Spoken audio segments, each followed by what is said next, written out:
Good evening, everybody. Welcome to the Town Council meeting on this lovely summer evening in Costa del Portishead. It's pretty good. Without further ado, obviously the fire exits, as we know, I think we're going to keep the doors open today. So if there's a fire alarm, it will be a real alarm. So please exit out the back or out the front there, or there's another exit around the back. So we've got a few people absent today, Steve. So I think we've got apologies from Councillor Gunnell. I also got apologies from Councillor Snowden. Is that it? I think. Okay, thank you very much. So declaration of interests and requests for dispensations. Let's go around the room. Let's start with Mike. None that I'm aware of, Chairman. Emma? No, none that I'm aware of. None that I'm aware of. None that I'm aware of. None that I'm aware of. None that I'm aware of. None that I'm aware of. None that I'm aware of. None that I'm aware of. None that I'm aware of. None that I'm aware Oh, of. I thought you were going to break the mold, Mike, but okay. Yeah, none that I'm aware of either. So, okay, let's get started. So the update from myself. First of all, as hopefully everyone's aware, we're running a consultation on devolution of local assets and services from North Somerset Council. So includes potential things like play areas, parks, the lake grounds, Somerset Hall, the bin collection service, that's the litter bins and so forth. So we have got consultation out, so I obviously urge everyone to either complete it, encourage their friends, families, etc. to complete it. There is various, obviously, communication gone out, and we'll continue to do that. If anyone knows anyone needs a hard copy, we have got some hard copies, and we are more than happy to sit down with people and help them do it. So if anyone needs some help, please get in touch. Obviously it's online mainly, and there's plenty of communication on social media about that, and some wonderful videos with some star quality actors in, talking about the consultation. So obviously the backdrop is that North Somerset have got a financial issues. The Roger's spending all the money. The adult social care and children's social care budget is continues to increase far greater than the rate of inflation and far greater than the central government grants. So that's taken up more and more of the budget. I think it's somewhere close to 60% of the budget now, isn't it? Which means that North Somerset aren't able to continue to provide the non-statutory services like looking after parks and green spaces and so forth. So it's a bit of a Hobson's choice, but I guess as a town council, we're very keen to get involved and do all we can to not only protect the assets, but hopefully invest in them in the future and improve them. But we're obviously asking people for their views, because at the end of the day, there's money. It's going to cost some money, so we need to know people's views. Okay. The banking hub. So we've got a post office now. That's good. People may have heard that NatWest is going to be closing sometime later this year. I don't think there's a date announced yet, unless anyone's seen it.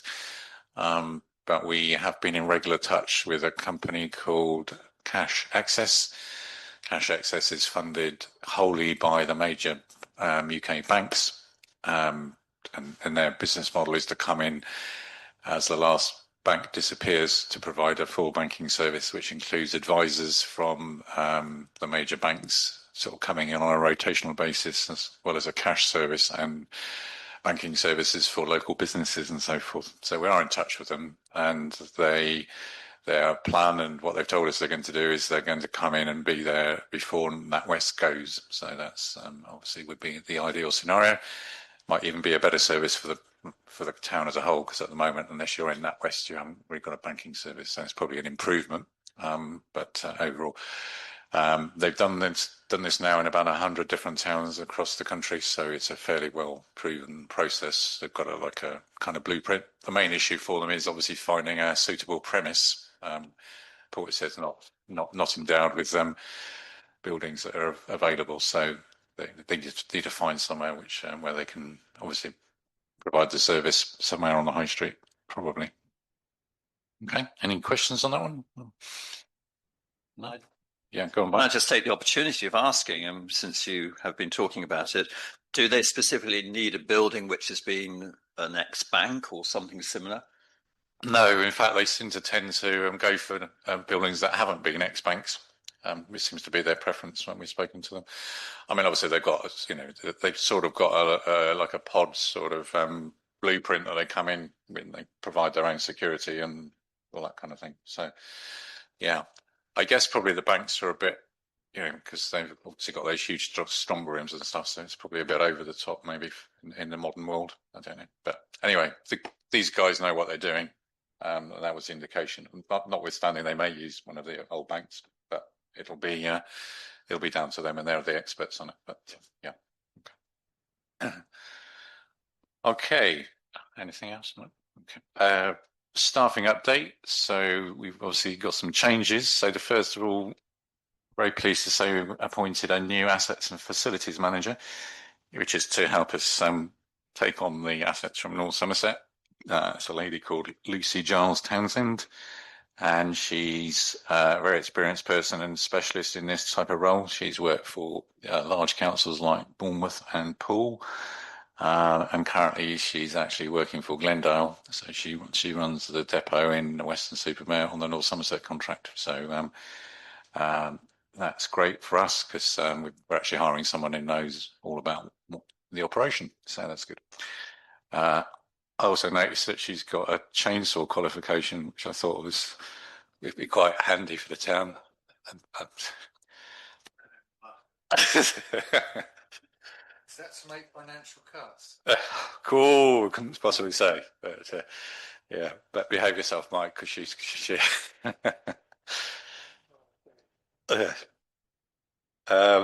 But on the other side, we're sad to say goodbye to two members of our team. So that's our town clerk, Wendy Coulter-Woodman, and Lynn Sargent, who's our sustainability and prosperity manager. So they've both left the council to pursue some new opportunities. And we wish them, Wendy and Lynn, well, and thank them for their hard work and service over the last couple of years. So yeah, wish them very well for the future. So all these staffing changes are part of that internal review because we're obviously getting ourselves in gear to taking on these new local services and assets from North Somerset. And we'll also be recruiting for a new senior person to guide us through this important transition in due course. So it's just essential we've got the right people with the right skills. So that's what we're doing. So obviously we've got an ambition to do more. So. End of party political update. No speech. Right, public participation. So we've got Chris or Bob. Do you want to say anything? Or?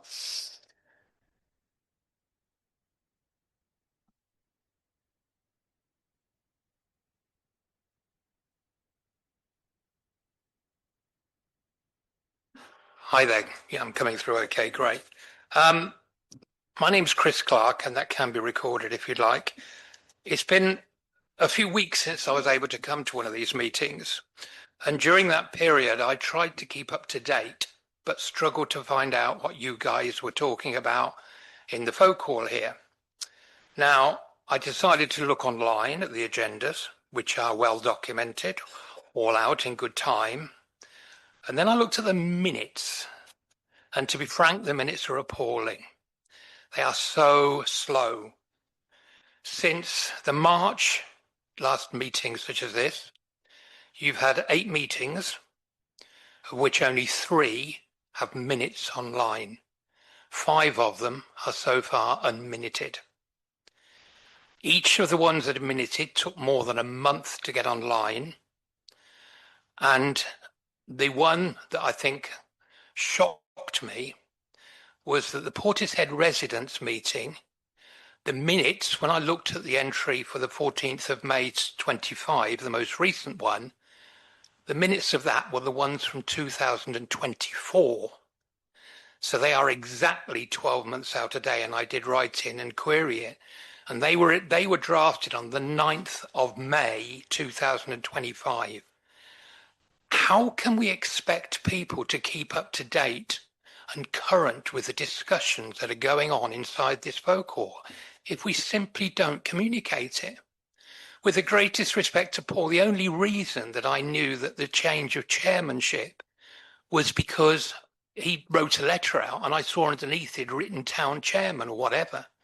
Even the minutes for last meeting aren't showing on the website. They're attached to the agenda for tonight for you guys to sign off, but they're not communicated. Now, on question, was it line 18 on your agenda tonight? You've got a section which is a communications output to agree a communication plan for the items from this meeting. Well, isn't that what the minutes do? Minutes should set accountabilities, communicate effectively, and set out exactly what's happening.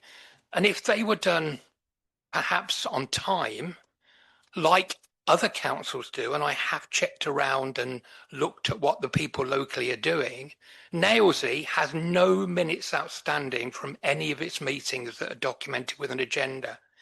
Quite a few of them have got comments at the bottom awaiting ramification, but they are putting out drafts so that they are topical. By the time the meetings here get out and the minutes get out, the days have gone and it's old history. And bearing in mind what you are articulating is going to go ahead, it's more important than ever that these are kept up to date and current.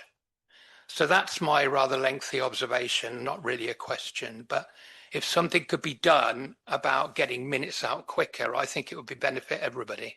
Yeah, absolutely. Yeah. So thanks for pointing that out, Chris. Yeah, we need to do better, and it's pretty basic to get the minutes out and in time, in a timely manner, which means a few days after the meeting. So we'll do that. I think Steve will pick that up, and hopefully next time we come along, there's been a big improvement. So okay, but thank you. Yeah. In the past, the residents' meeting minutes have actually come out at the next residents' meeting, which is a year after. But we could make a decision whether to keep that or whether we could change. Well, I think we've already had a draft of the residents' minutes. They're in our inboxes to review. So once we've done that, which won't take more than a day or two, I think we should just publish them. Personally, I also agree it's just ridiculous to to issue them a year later. I mean, I can't remember what I did yesterday, so let alone. Yeah, just because things have been done in a way in the past doesn't mean that we continue that way, do we? So we'll get those out. Okay. Yeah. Thanks for pointing out. Yeah. Cheers. Yep. Can I just Yes, go on, Mike. Can I just query? I mean, I'm in principle in agreement. I suppose one of the issues often happens is that they're draft, isn't it? So I suppose my question is, I'm happy to take the risk personally, but obviously if we send them out draft, and that could be done very quickly, we have to accept the fact that on occasion there may be a revision to them subsequently. Yeah, I think that's absolutely fine. I mean, that's the way the normal business works, isn't it? Yeah. I mean, obviously it's got to be a good enough draft, and it's not full of errors. But we'll just do a quick check and get them out. That's the main thing. So, yeah. It's better than putting nothing out at all. Absolutely. Yeah. Thanks again, Chris. Cheers.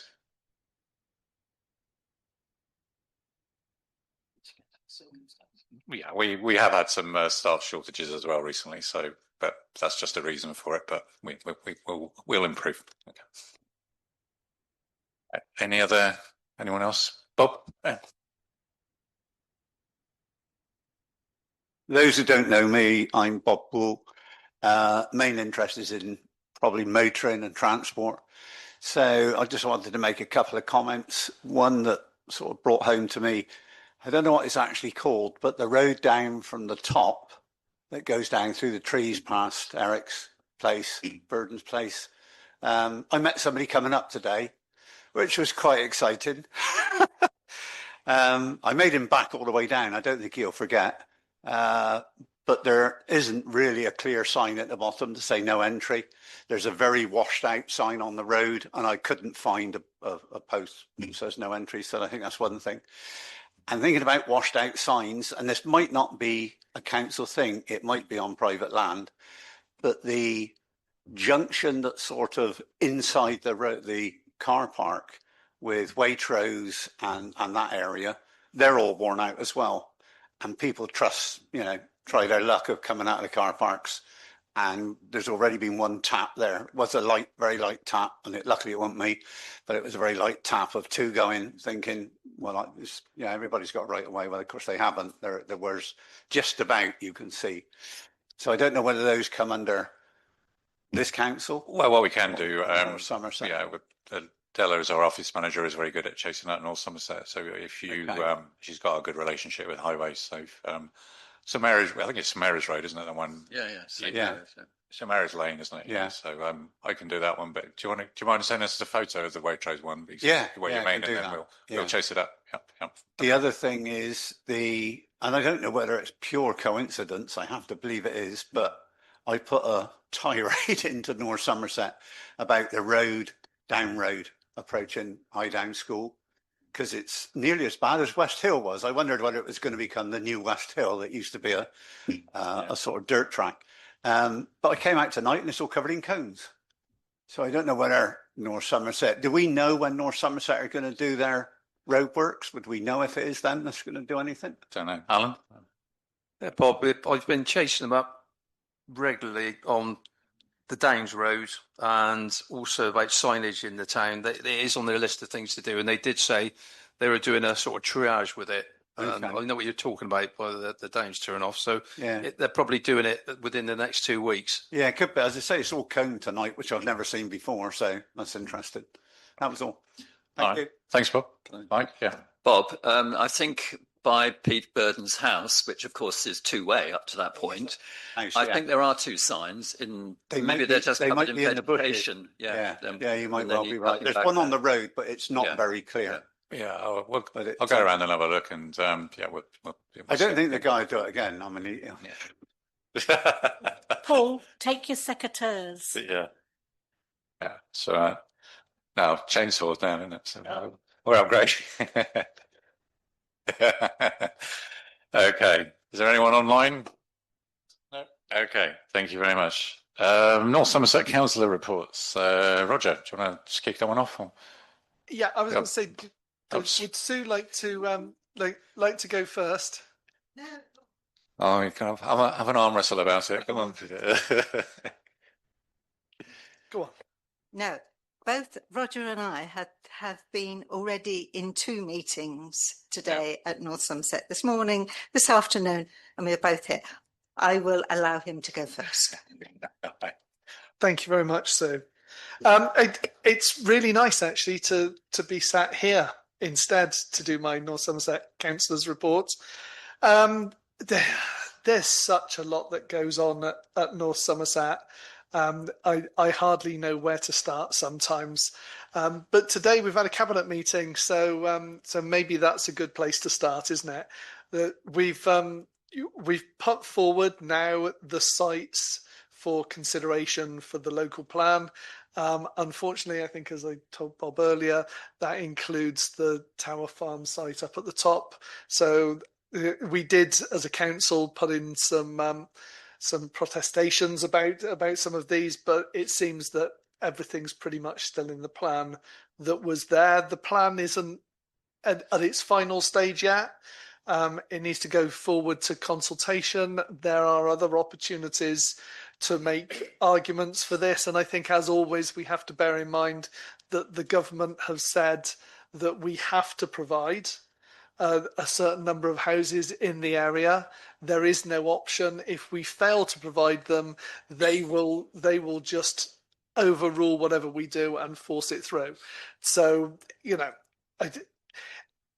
we may not want them in that place, and we may be able to put up a good argument to move them somewhere else, but to just say no, I don't think is going to get us very far. So we need to think about where's an appropriate place in Portishead to put these extra houses. And I mean, I'm quite pleased. We're not talking about thousands of houses. And in the past, we have spoken about thousands and tens of thousands of houses. So, it's Portishead, it feels like we may have got off a little bit lighter, probably because of all the damned stuff that we've had to take in the past. But areas like Pill, I mean, I would be quite concerned as a Pell resident for the big changes that are going on in Pell. It feels like they're getting their version of what happened to us 20 odd years ago. So that, I mean, it's interesting. I don't think we'll ever build the number of houses that the government says, because we've never managed to build anywhere near that much. In fact, we barely ever hit our target anyway. So I'm not sure that that it's such a big concern as it may have been. But at the same time, there are areas that I think are fully inappropriate for development in Portishead. And I think maybe as a town council, we need to make our feelings known on that one. I did the report today on adult social care. The CQC reports came out recently. We got a requires improvements. I think we got 59%, and good starts at 63%. So requires a little improvement, maybe, if I was being generous with myself on that one. But yeah, most of it we'd already identified beforehand, and were starting work on it. But you know, they did the inspection back in December. I'd been in place 18 months at that point. By the time I'd identified changes and started to implement them, it was too late for them to be taken into account in the inspection anyway. So you know, I hope that we will, as a council, push a few more resources, just a small amount more, into adult social care, and make sure that when we get a re-inspection, we come up with a good or an outstanding. But let's not push the boat too far. Let's just hope for a good. Mike? How often do they inspect you, Roger? This is the first time since I don't know when. So they used to inspect councils, they stopped doing it, and they went for inspection of care homes instead. And this is the first round of inspections of councils that they've done in a long time. As we got a requires improvement, I would expect them to follow up. They are behind on their schedule of doing all the councils anyway. And they have no idea when they're doing the follow-ups at the moment, because they're still struggling to catch up with the work that they set for themselves. The process is a massive upheaval for the council for about a week, where they come in and they interview people, and very little work gets done for that week. The prep for that, there's a small team of people that do that. That takes about 2 months. It costs a bomb. It really does, and the government don't provide any more funds for this, so that has to come out of the adult social care budget, which is under pressure anyway. So it goes from bad to worse sometimes, doesn't it? I think I won't go through everything, so I'll leave some for you. Thank you. Can I just go back a step? Thank you, Roger. On the housing one, I'm just picking up the theme of communication. I'm just concerned residents know what's going on, really. Is it possible that we have some communication on our website making clear what we objected to, what we propose where there might be additional building, and what the current proposals are to the cabinet? Because it's not all or nothing. So it would be good just to detail that somewhere, because I get questions and I just feel we need to have some sort of ongoing summary about it. Yeah. So this is going forward now to a proper round of consultation.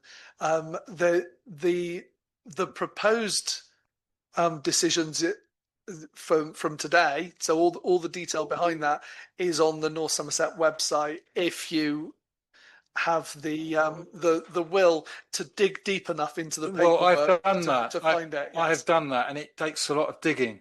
Yes. And my view is we should be putting something relevant for the residents of Portishead on the Portishead site as well. So it's a good point. So actually, that it would I thought I'd seen it on Facebook, but I might be wrong. Yeah, there has been some posts on Facebook. We haven't had anything officially from the town council. So, Roger, if I send you my summary, because I've got the half of the summary, but if you could just maybe add to it what the position is in terms of the North Somerset process. And I think if we publish that, and then we can put the link into the exact page on the detailed committee report, which takes you an hour to find, so that people can go straight to it. So I think that's the thing to do. So Yeah, perfect. if Roger and I will do that. Dare I say it, a little map detail showing it is also quite helpful. Yeah, if you follow the link, it will take you to the map. But yeah, so I think we'll just do that. So yeah. Sue, thanks for coming along. Nice to see you. So over to you. Thank you. You were just making, mentioning about Tower Farm, that the number of houses proposed there at the moment is 400, which is, I think, far too many. But whether we can bring it down, I don't know. It will. It's all part of the consultation, which, as Roger says, I think is supposed to be coming out in September. I think, yes. So it's not that long ahead. Yes, so I thought I'd sort of say just a very brief update on what I've been doing. Recently I've as you will be aware, a lot of the bus stops have been upgraded and everything, and I happened to be passing the bus stop near Merlin Park, and it's just a post and a flag. That bit at the top is always called a flag. Don't ask me why. And it had the new bus timetable, and it had a plastic cover, and somebody had cracked it. So I've reported that. I'm waiting for that to be done. I've also had reports and dealt with about fly tipping, land ownership, steps on Avon Way, which I am still trying to get sorted. They should have been repaired last September, and I am still trying to get them sorted. I have not forgotten them. I'm still trying. I'm also and I also, of course, have a monthly surgery at the library, and white lining has come up this last time. And it is something I'm now going to start looking at, but it seems to be all over Portishead. So I don't know whether we can get part of North Somerset to come along and do all of the white lines, because all of them in the High Street and up on West Hill and Down Road and all of the zebra crossings are all bad. So for interrupting, but that is a North Somerset one. Did they not do the white lines in the High Street last year? There was a big like a day or two of white lining where they went around Portishead and did loads. So Yeah, I guess we're looking for the gaps now they missed last time. Yeah. Well, only when you finish, Sue. Yeah, that'll do. Well, no, I mean, if I just sort of finish with one little point is that there is a small group of councillors and officers who have been dealing with the new recycling way of doing everything, and the red bag and everything else, and we've also been dealing with the app as well. We did have a session with the company that had built that app, and the feedback that I've had so far is that it's very good, very helpful, but eventually it is planned that there will be other things on there as well. So if you want to know anything about North Somerset. You won't need to scroll through everywhere and look on your phone. You will just be able to go to the app and it will be there easy for you to find. So I think when that finally gets sorted, that will be so much easier and also be better for those people who want to try and get through on the phone or just try and write something. It will be there much better for them. So I've been part of that group, and the work that has gone behind that is amazing. And you will have had a letter about which day our new collection is. The person who wrote that did them for every single area, so that everybody had a letter and a timetable for that particular road, that particular person. So a lot of work has gone behind the scenes. But yes, so that's all I want to say today. Thank you. Thanks, Sue. Mike, do you want to say something? Yes, Sue. I'm assuming that for those of you representing West Ward, any development up on Tower Farm is outside your boundary. It's not. So your boundary is covering some of the fields. Yeah.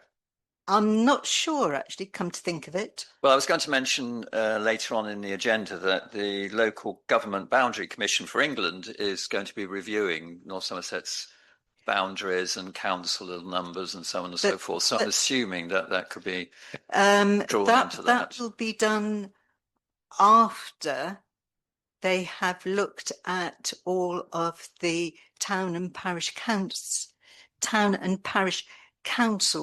and how many councillors there will be per town and parish. But Tower Farm is in West Ward.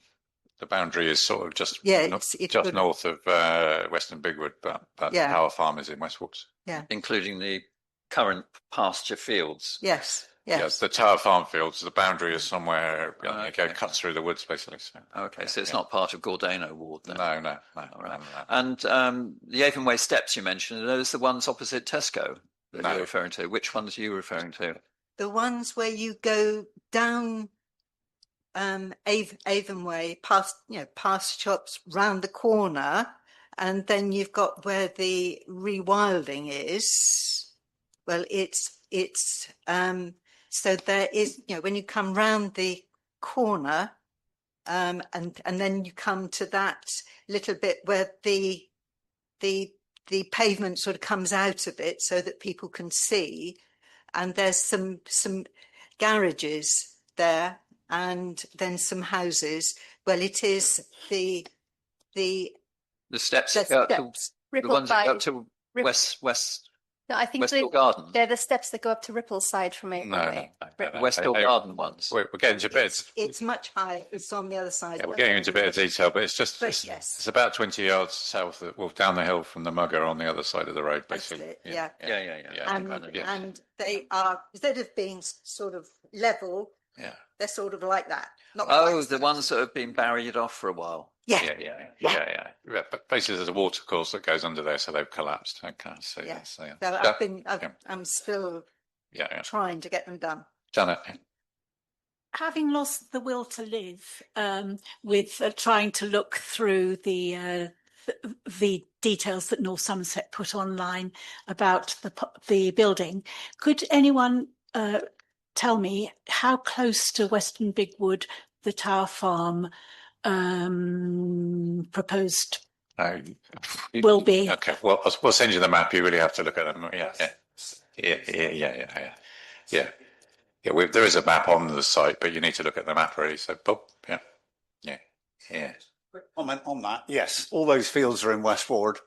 The map that was put out, I think it was with Facebook. Unfortunately, I don't think it's even got the whole word of Portishead in. It was literally cut off, and you can't quite see. So it needs a bigger map and a proper map of that area. And I think I was talking to people earlier. The biggest issue I have living there is how the access is done. I mean, I know people need houses, and I know they're probably going to build there. But if they don't get the access right, and unfortunately, it's either got to be down onto the Clevedon Road or it's got to be off Valley Road. But as we said, you can't do much with Valley Road because it's got, lots of stuff around it. The other comment I was going to make, yes, the app's good. Yes, the leaflets came out. People are still knocking on my door. They don't understand it. I mean, they can't figure 3 weeks every week when it's green.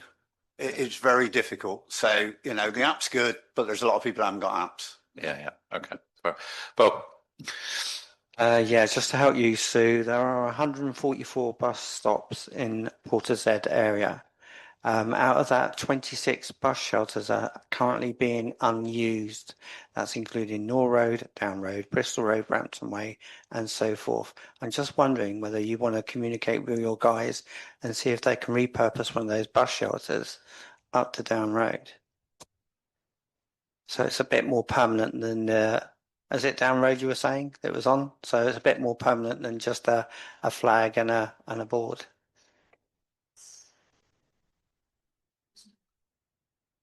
Yeah. Okay. All right. Thank you. Thanks, Bob. Anything else? No. Thanks, Sue and Roger, for those. The devolution. So moving on to number 7, which is devolution. Receive an update and report. Well, I think I've kind of given a summary, but basically, the summary is we're in negotiations with North Somerset. Whilst we do that, there's no parking charges coming on the lake grounds, so that's on hold whilst we are in negotiation. The main assets we're looking to take on include the lake grounds, Somerset Hall, all the green space maintenance, and a few other things which I've now forgotten. But yeah, so that's what we're doing. We've having some productive discussions with the officers about that and the Glendale contract. And as I said earlier, it's quite handy that we're hiring the lady from Glendale, so who hopefully knows where the grass is. Yeah. Any questions on that at all? Chris, go on. Yeah. Go on. Okay. Grab the mic, mate. Yeah. An earlier meeting, the guys from Enjoy Church were coming in and talking about doing something on Somerset Hall. Yeah. So what's happened there? We and you probably there. We jointly funded a survey on the hall, which has come back, and it basically says that the building is okay. It's not end of life. It needs some work done on it. Some of which needs to be done more urgently because of either health or safety or energy regulations, and some of it is less urgent. So that's where we are at the moment. So we've also got a building contractor looking into more detail of some of the, how the place is run, the mechanical and in electrical systems and so forth. So we're just doing some more due diligence before we decide whether it's something we want to take on or not. So. Are they going to be in with you if you take it on? Are those negotiations taking place? It's really 2 steps. One, we've got to get the land from North Somerset, but Enjoy Church are definitely being, they definitely want to be part of the solution, if I put it like that. Obviously, they've got a track record. They run Avon White Hall. They also run a couple of other halls in Weston. So yeah, they'd like to be part of the solution for the community. But so yeah. I know that they have an incredible record for getting work done at ridiculous costs, so they would be an incredible asset to have on board. Yeah. We're in regular dialogue with them, but you can imagine there's a few sort of hurdles to go through before we can do much with that. So, but yeah. Thank you. Yeah.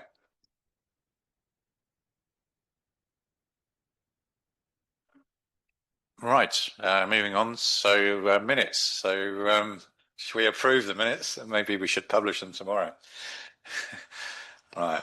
Is everyone okay with the minutes? Anyone got any comments or amendments to make? Okay. So the recommendation is for members to consider and approve the minutes of the annual town council meeting held on the 21st of May 2025, and the chairman to sign the minutes as a correct record. Can I have a proposer, please? Bob. So second, Roger. All those in favour? Yeah. Okay. Martin, did you abstain then? Were you there at the meeting? Oh, yes, I didn't turn up, so I can't. Yeah, I can't. Martin is abstaining, so he wasn't there, so fair enough. You could just note that.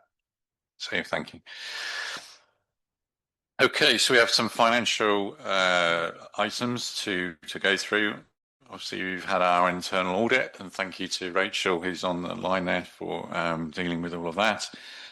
The internal auditor has obviously done a risk assessment, and we got a pretty good, clean bill of health, and so we're ready to go to approval. I know, John, it's been through staff and finance. If Did you I want can to? come in there? Yeah, would you like to say a few words about it? Yeah. Yeah. The internal audit report is a standardised document. We've had many of these before. There is one significant criticism included in that report, which we need to take some action on because it's a repeat of a criticism that was being made in earlier years. And that is that we don't always collect all the income that we should be collecting, particularly in respect of hires of the halls. The bad debts which we have written off so far this year are about £200. I suspect that there's another £2,000 or so which is actually at risk of not being collectible. We have discussed this informally at SFCom, and the proposal for your consideration is that firstly you delegate dealing with this to SFCom. Secondly, that we consider our policies for what we do with people who don't pay. Do we blacklist them? Do we move to a policy of only accepting cash in advance of bookings and so on? And you leave it to SFCom to make recommendations. Otherwise, as far as the internal audit report is concerned, I think that a vote of thanks to Rachel for keeping us on the straight and narrow would be appropriate. It's not always straightforward, I do agree. And the other forms in the pack are largely summaries of the accounts which you have already seen. The item 9.2, the accounts for the year ending March 2025, they don't actually state it clearly, but we actually made a deficit of 44,000 that year. We budgeted for a deficit of 180 odd thousand. The improvement was caused mainly by slowing down the work on the three halls, mainly because the builders themselves couldn't cooperate fast enough. All that work has now been started this year. The AGAR reports themselves are standard documents and they have been checked. There was a small error in one that was circulated with the agenda papers, and I believe Rachel has now circulated that one properly with the correction included. It was just a date error.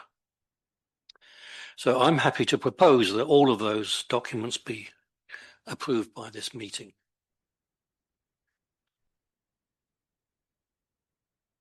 Questions from anybody? Rog? Yeah, I seem to recall us discussing the non-payment of hire charges for the hall about a year ago. Yes, we did. I thought we had asked for a change of policy, or asked at least for I think the hall's manager to bring forward plans on this, to look to collect money in advance, at least from people who aren't regular hirers. Now, we have a number of groups that are our regular hirers that have been doing so for God knows how many years and are ultimately very trustworthy. And clearly we have some people who turn up, hire it, and then never pay. So I think that if we didn't do it last year, we should do it as a matter of urgency this year, because we don't want to keep going down the same old routes of not collecting money and giving people the hall for nothing. Yeah. I wholeheartedly agree. Yes, we did discuss it a year ago. Mike's attention has been diverted in the last year with the halls project, so it's just dropped to the back of the priority list. Yeah. Yes, indeed. Is this something that we could add as an amendment tonight and vote on it? Please do, yeah. Would you like to propose one? Or? Yes, indeed. Well, I'll second John's proposal then. What? Could you just read out what the amendment would be? Yes. That we review the policy for collecting cash from hall hirers with the objective of eliminating entirely the risk of bad debts. Hang on a sec.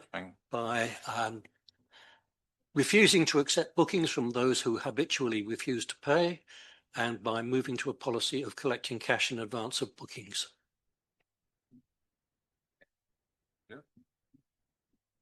Okay, so let me just see.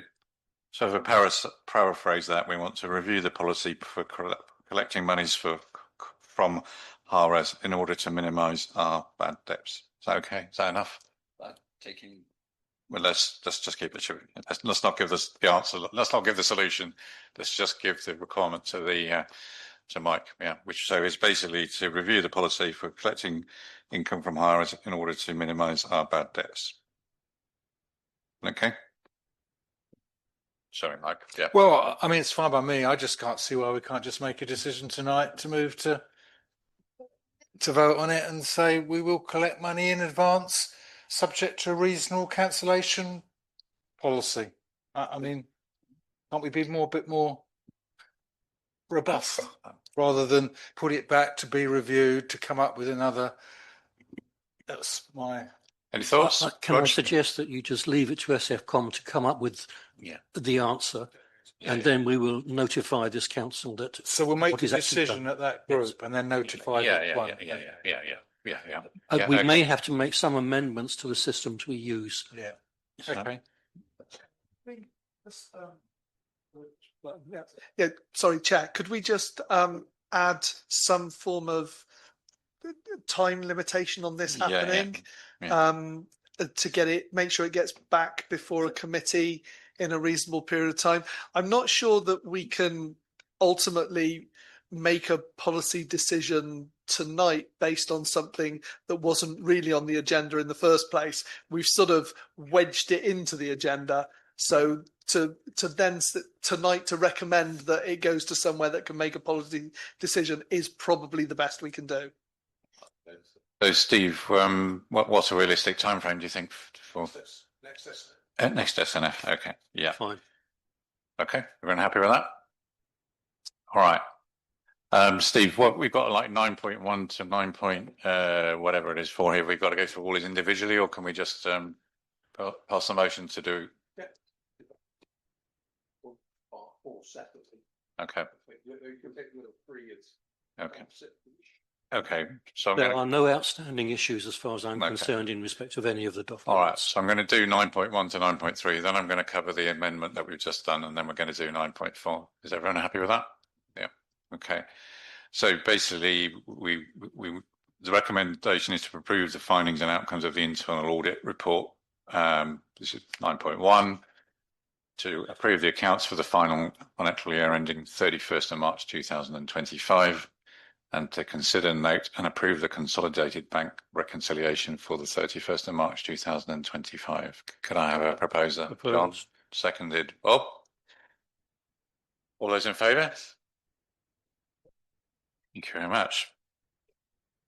Okay, so we have an additional amendment motion put in, which is to review the policy for collecting monies from HARAs in order to minimise our bad debts. The decision making for this is to be delegated to staff and finance, with a decision expected at the next staff and finance meeting. Proposer? John? Yeah. Jenny, seconder? Bob's too slow there. So. Oh, yeah. Okay. Yeah. Right. All those in favour of that? Okay. And unanimous. Thank you very much. Chairman, just as an add to that, the next staffing and finance meeting is scheduled, I think, for the 17th of September, and the next town council meeting is the 12th of November following that.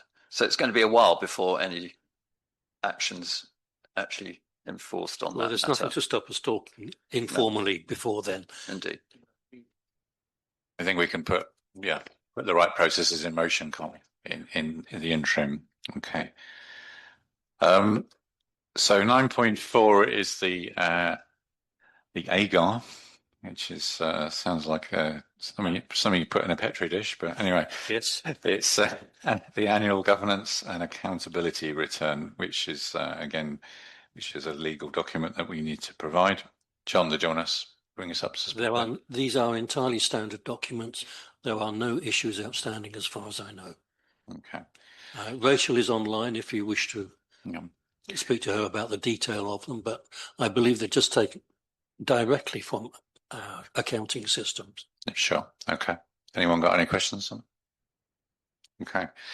So the recommendation is to approve sections 1 and 2 of the AGAR Annual Governance Statement 2024-5, the accounting statement for 24-25, and to note that the period of public rights when 24-25 will commence on the 20th of June 25 and end on the 31st of July 2025. So for those who don't know what that is, it's basically the public have the right to come in here and review our accounts and sit down and go through them. It's slightly old-fashioned in the sense if someone does want to see them, we could obviously send them electronic version and they can look at it. But anyway, there is this legal right to come in. So maybe not on a sunny day, maybe it's raining, someone might like to come and do that. It's there. Anyway, can someone would someone like to propose that one? John? Yeah. And Mariam has seconded it. So all in favour? Can I also propose a vote of thanks to Rachel for keeping us on the spot? And a vote of thanks. Thank you very much, Rachel. Brilliant. Thank you. Great job. Thank you. Right. Moving on to number 10, which is Northwestern Allotments. We've got the financial statements. Again, who would like to talk to this one? Mariam, do you want to say something, or Jenny? Or I think Jenny and I have put this on the agenda because we want to align the allotments and have a meeting with them and just to check how much, basically what everyone's doing and make sure it's all fair and up to date, really. Yeah. Okay. Right. So what it is we're just basically noting the financial statement. Is there no other action? We just need to note that the statement. Yeah. Do you want to... Yeah. So we're noting that financial statement, but we need to make certain that both of the allotment societies are working to the same time frame, policies, procedures. I think, we don't want to stop them doing their individual thing. Yeah. It might be something when the new asset manager comes in. Actually, it's a piece of work that we ought to do. Yeah. Okay. Understood. All right. Thank you. Okay. So recommendation to note the annual financial statement for Northwestern Allotment for the period 2023-20 and 24-25. So proposer, Jenny. Second, Mariam. All those in favour? Jolly good job. Okay, approval of payment. This is to approve a payment for the North Somerset Council invoice number as written there for £5,375. This is for because we've agreed to subsidise the Glendale contract for a period of this year, basically, whilst we continue negotiations with them on the devolution programme. The issue why it's still here is because we've said to them a number of times, well, fine, but you need to tell us what you've done for the £5,375. So have we actually seen a backing sheet with the tasks on it? Do we know? No. So my personal view would be not to approve this because I'm not normally inclined to pay bills if I don't know what people have done for it. But that may be an old-fashioned approach. I don't know. But anyone got any other view on it? Rog, yeah. I'll second your proposal. Okay, thank you. So the proposal is we just ask Rachel to go back to North Somerset and ask for a backing sheet and a proper breakdown of the work that has been done, and then we'll pay the bill. Okay. All those in favour of that amendment? Okay, it's unanimous. Thank you very much.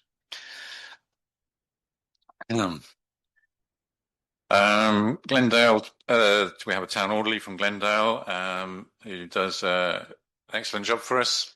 It's very helpful. And basically the annual cost is increasing due to inflation, and it's going up to £18,719.39 with a revised monthly instalment of £1,299.96 excluding VAT.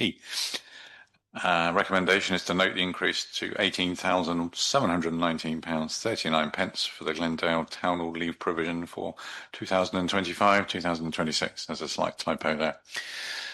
Yeah. Any questions on that? Charles? How many days does the Glendale person work for that, please? I think it's about 3 per fortnight. Yeah. It's sort of split, isn't I'm it? pretty sure it's 2 days one week and then 1 day the following week, I think. Yeah, That sounds right. 3 days a fortnight, then basically. So yeah, So that's 6 days a month for £1,200. roughly. Yeah. Okay. Yeah. So that's about £200 a day. It is, yeah. But you got to remember, we're not just paying his wages. There's the machinery and everything else, and the overhead and that stuff. He brings that all with him in his flatbed truck. Yeah. Anyway, I think universally everyone thinks it's good value for money. It's very, nothing's too much trouble. Sharon's got a big list of activities for him to do, and he basically goes through them. So, okay. So, can I have a proposer for that one? Alan, seconded. Marianne, all those in favour? Thank you very much.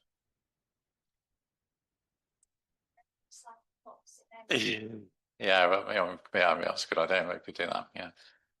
Okay, number 13, the National Association of Local Councils, or NALC. So, notification has been received from NALC advising that Portishead Town Council is eligible to become a member of NALC's Super Councils Network.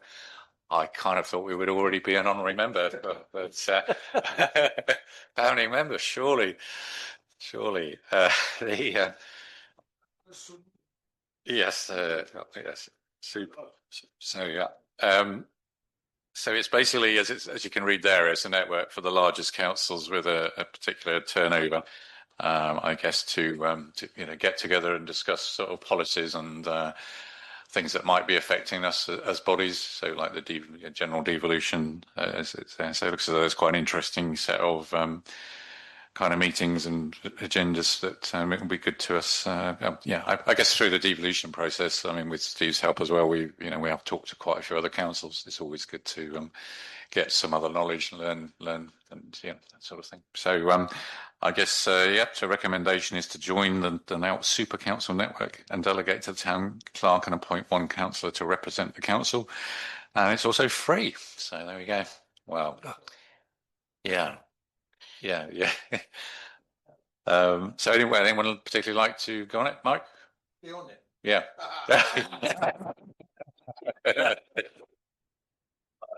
I think we all. Let's explore it. Okay. So it's for the clerk and one councillor. So I mean, seriously, we need a councillor to represent. Yeah. Well.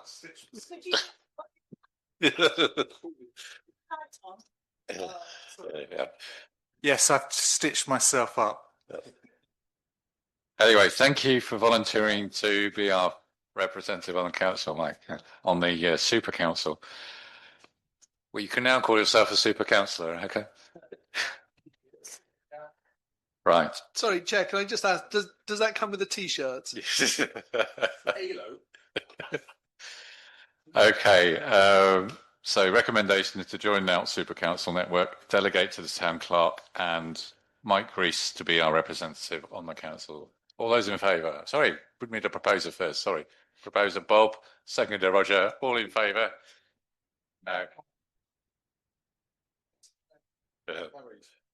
Paul, does that mean that we're no longer Portishead Town Council, but we're Portishead Town Super Council?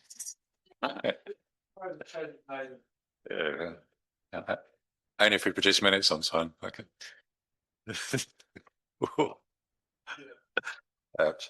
Right. Planning advisory group, Mike. What's the highlights going on in the world of planning this month? Yes, thank you, Chairman. I will just give you a little brief outline of what we discussed in the early June list of applications. A lot of them were fairly normal extensions and so on and so forth. One or two of note, the Bristol City Docks and Portishead Pier.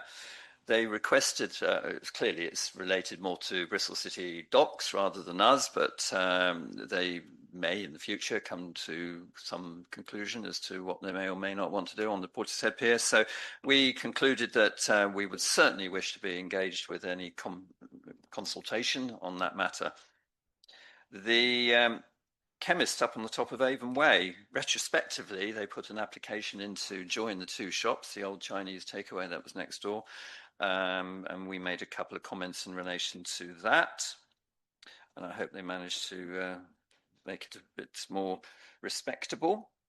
The Portishead Football Club, which of course is leased from ourselves, the relocation of the catering facility that they want to put down there. And again, we made comments in relation to the hours of operation in view of the neighbouring residents.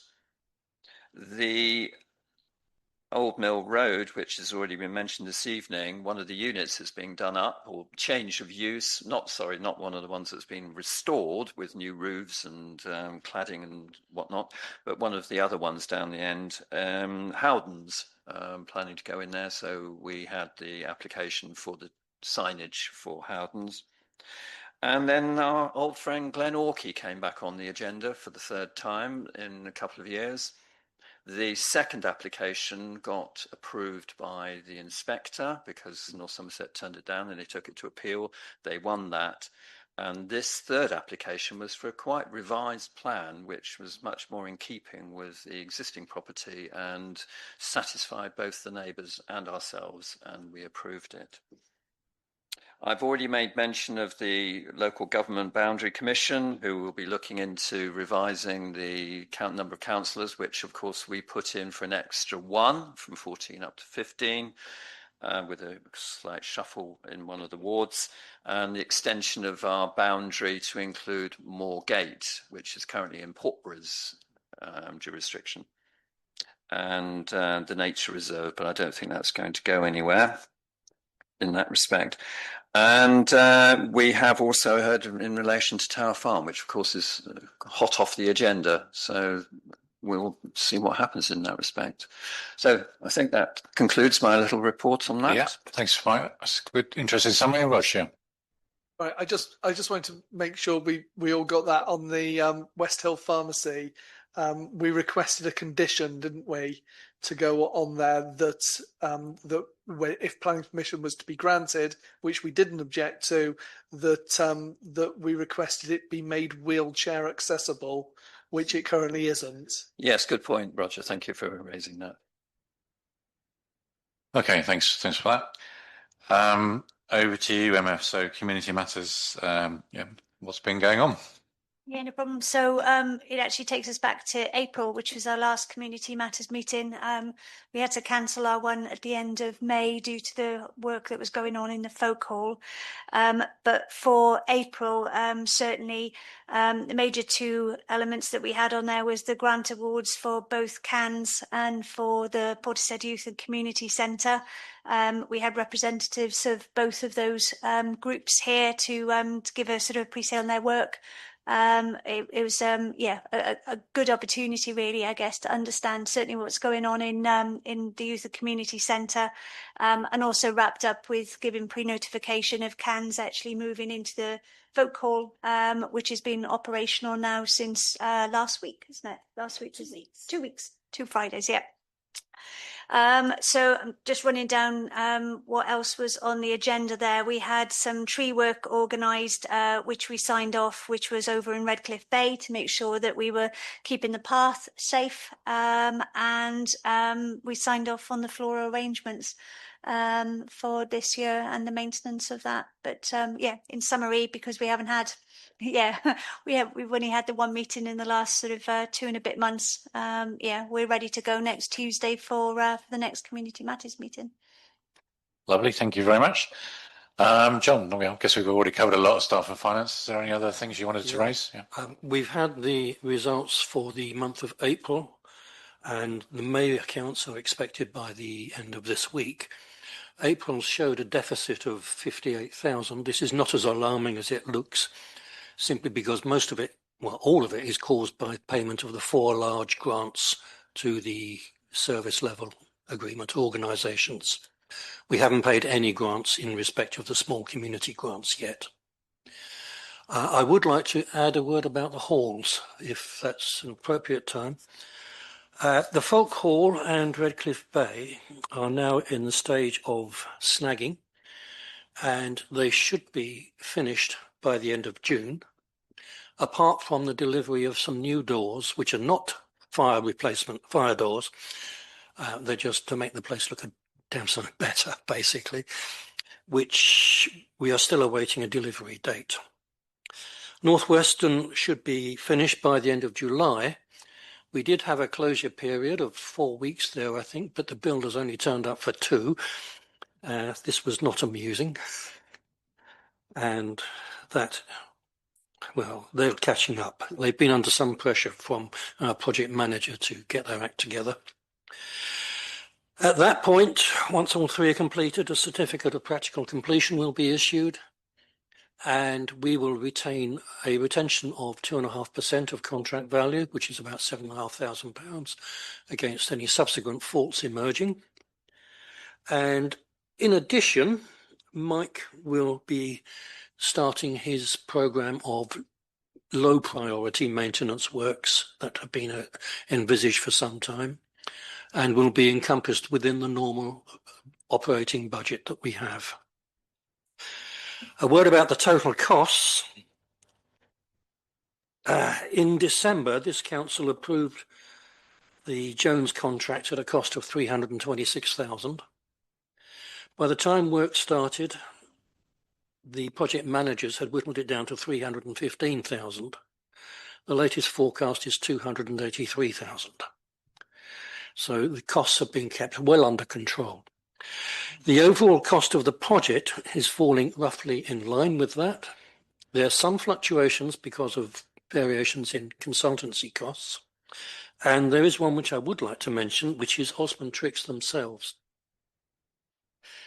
Their original quote for us was based on the assumption that the Priority 1 and Priority 2 work would be carried out as a single project. I was very concerned about whether that would place us in financial difficulties at our year end if all the works were done within the planned timetable, and therefore asked for Priority 1 and Priority 2 to be completed in succession. What nobody noticed at the time was that this would extend the amount of time for which we wanted to engage Osborne Tricks. For approximately 3 months, which should take us up to the certificate of practical completion. And the extra cost, which is included in all the estimates I've just given you, is approximately £10,000. I would like the council to be aware that that cost was to be incurred, and I don't really see that we have any practical alternative. They've done such a good job so far that it would be a pity to say, no, they can't finish it. It's perfect sense, yeah. Roger, yeah. So, John, so with that, those savings with things coming under budget and that obviously going over budget, does that mean that we're still under budget? We're still under budget. No. Yes. But a council having a project that comes in under budget. Yes. Unbelievable. Yeah, no, there's still time for something to go wrong, I'm sure. But and I have to admit that there are still risks surrounding the Lotus forecast. But the project manager, Harry, has assured me he doesn't expect any significant variation at this stage. Excellent. And I think that's really good. I mean, we've kept a tight control on the whole thing anyway. Well, or John has, yes. And the fact that it's in danger of coming in under budget, I think is absolutely fantastic. Thank you very much, John. And you can then progress. Please. Yeah. Yeah, no, I just echo what Roger says. I mean, it's a great job by yourself, John, and obviously all the team working on it. So thank you. Well, it's largely down to Harry, the project manager. Yeah. He has been absolutely spot on in looking for ways to save costs and in keeping the pressure on the builders. Yeah, yeah. And I must say that the builders absolutely strange in the fact that they have not been pushing to add costs to the contract, unlike most builders. No, well, so we've just taken them at their word. Yeah. Jenny. I will just say that I do agree that Osborne Tricks have been fantastic. And I just think Yes. their reporting procedures, I mean, I know I haven't been coming to the meetings because I thought, you know, you don't need so many people there, but I do read them and it's so clear to exactly what has gone on in I that agree. 4-week period. It's brilliant. Yes. Yeah. Added to which, we had a meeting this morning and the minutes were with us this afternoon.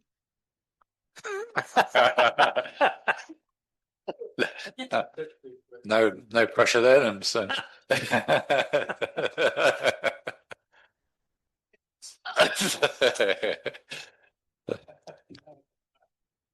Right, let's move on from that. So we've got a council policy review. There's a small number of policies to be reviewed. One is the sickness absence with a couple of changes. The environmental policy, which was already approved by Community Matters as a recommendation for the full council to recommend it. And do we have a loan working policy update? I'm not sure I've seen that, or did I miss it? It was, I apologise. Yeah, okay. So it says to consider or adopt, but let's have a motion to consider first of all, are there any questions on any of those policies? Or anyone got any issues with them? So they've been through a thorough review. Okay, so recommendation is to consider and adopt the revised versions of sickness absence policy, environmental policy, and loan working policy. We can't, if we haven't seen the loan working policy. Well, I believe we have. We can't adopt that now. Okay, there seems to be some. Yeah, okay. So there seems to be a lot of confusion about it. So I suggest we take that one off. Yeah. Okay. Yeah, but let's take that one off just to make sure, because it is an important policy. It refers to the safety of the staff, so we need to make sure that we have it exactly right. Yes. Sorry, it was in the email that came out to us with the agenda for this. Okay. Right. I think given it's a really important policy, and and Jenny in particular would like, we don't need to rush it, so we're going to leave that one. So we sorry. I don't know if people have enough time to review it before next Tuesday. We could delegate it to Community Matters next week. Yeah. Should we do that? Okay, so let's do it in two sections. So the first one is to recommend to consider and adopt sickness and absence policy and the environmental policy. So would someone like to propose that? Bob, seconded by Emma. All those in favour? Okay, and we'll delegate the loan working policy to the Community Matters. Okay, yeah, okay. Yeah, we can squeeze it on. Yeah. Okay. So the communications is obviously for any particular highlighted items from today. I think we should say something about the staffing update, the banking hub. What else? Anything else particularly that people would like to? Well, we're obviously going to say something. We're going to issue a statement around Tower Farm and the development. So that's the third thing that we need to do. Is there anything else that anyone thinks we should? Anyway, Bob, come on. Yeah. I might answer my own question. There's a small booklet seems to be coming out now that comes out in the post, so everybody gets one about Portishead, I assume. Local reach, yeah. Okay. You put something in there about the taking over the stuff from. Yeah. Is there any reason why you couldn't put a page in there every month with these headlines? Try and get it out to people. The issue is the cost of it. I mean, we've got that for free. Okay. Give it to John. He'll negotiate it down. Yeah. I can't remember. Yeah. So but we'll have a look at it again. But I'm just always conscious of the people that don't do the online stuff. Yeah. Thanks, Bob. Yeah. Unfortunately, that particular issue, half of us didn't get it. So, but I know you got one. So, it was weird. Yeah, but anyway, yeah. Sorry, I was only going to mention that we do have that £2,000 provision for non-digital communication, which we signed off Yeah. in the budget as well. So Okay. just to remain mindful of it. Should we have a look? Well, we can, let's talk, obviously, Amy's our communications manager. Should we talk to her at the next communications meeting and see where we are? Yeah. Okay. Right. How are we doing? The date of the next meeting. Well, I think we're going to change this, aren't we? Because this has come up rather quickly. I think there was because of some date changes. So we're proposing not to have a council meeting on the Wednesday of 9th of July. And when will the next meeting, Steve, be? So the reason is, one, it's only like 3 weeks away, and B, we may need to have an EGM, which is known as the Extraordinary General Meeting, which is if we have something particular to discuss and debate around the devolution programme. So we feel it's probably best to leave the date open for the moment, so that we can call that meeting when it's required. So we won't be ready for that on the 9th of July. So, okay. Well, I don't think we can obviously issue that in the minutes, but yeah. Yeah. So, all right. So we'll publish that in the minutes, the new date. All right. So just to confirm, there won't be a council meeting on Wednesday, the 9th of July. Okay. The next scheduled one is September the 10th. Okay. All right. Well, so we'll make a note of that. And the next one at the moment is September the 10th. Okay. But there may be an interim one as a special if required. Okay. Right, I think with no further ado, I will close the meeting. Thanks to the residents who came tonight. It was good to see you. Thank you very much, and have a good evening.